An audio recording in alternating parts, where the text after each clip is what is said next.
Dulu kalau macam bulan puasa tu memang kita orang macam okey lah bulan rehat. Bila due to kita dah pandai marketing, ada orang booking. Walaupun bulan puasa. Ya.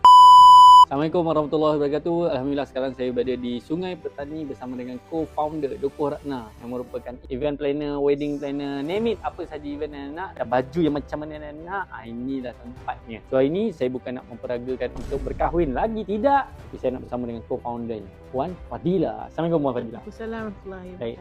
Berapa lama dah Dokoh Ratna ni beroperasi? Ratna ni beroperasi lebih kurang dalam 9 tahun dah. Saya dapat dia lah, Puan Felicia dan saya nak try sesuatu yang baru. Kebetulan kita pun minat fashion juga. So kita try kecil-kecil dulu and then kita nampak ada peluang lebih. So that's why kita cari kedai besar sikit, kita try buka di Sungai Petani lah. Apa cabaran dihadapi bila buat benda yang suka kan? Ya betul. Betul, ingat mungkin senang tapi mungkin ada cabaran dilalui. Urusan of course lah berkenaan dengan staff. Sebab bila main dengan servis ni kita perlukan artwork kita untuk pelamin, artwork baju-baju. Belum ni memang hair wire lah, nak jumpa orang yang sesuai, orang yang boleh fit dengan position tu. Kira saya ni kerja daripada awal subuh sampai ke malam. Sebelum tidur pun saya masih edit video cut.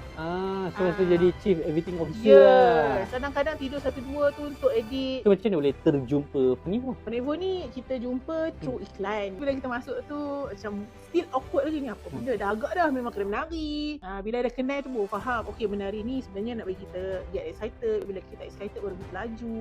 Dan bila kita belajar satu baru kita faham. Bila datang tu walaupun sekejap, belajar sesuatu tak? Belajar. Even saya terus sign out presiden di hari itu ya. Panjang 9 bulan, 10 bulan ni kan. Apa perubahan yang berjaya dibuat selepas belajar? First yang paling nampak kesan adalah daripada segi social media lah. Bila wujudnya content creator, saya rasa macam half of life saya sedikit easy lah. Setengah daripada hidup saya tenang.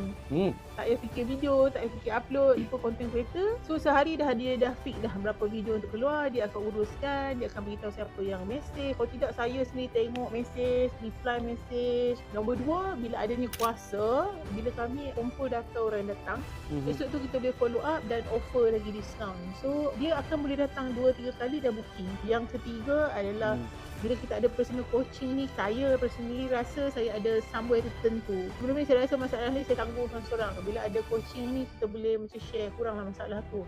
So Alhamdulillah, so dengan 3 perubahan tu, 1 dengan pengusaha lebih lancar orang lebih betul, 2 marketing, 3 dari sudut coaching tadi tu faham dan clear tentang direction. Apakah perubahan yang berlaku kepada Dokoh Ratna selepas tu? Alhamdulillah, the first yang memang nampak tu memang daripada segi sale lah. Customer tu memang ada, tapi sekarang kita dah tak menang tangan, tinggal dia macam tu. Sekarang kita dah boleh follow up. From one customer boleh recommend to other customer due to kita skip massage data tu. So dari sudut sale ada berapa kali ganda bertambah tak? Kalau ikut ada yang 2 kali ganda, ada 3 kali ganda. Depends on bulan. Dulu kalau macam bulan puasa tu memang kita orang macam okey lah bulan rehat. Bulan rehat memang orang nak kahwin, siapa nak kahwin bulan puasa? Alhamdulillah due to kita dah pandai marketing, ada orang booking.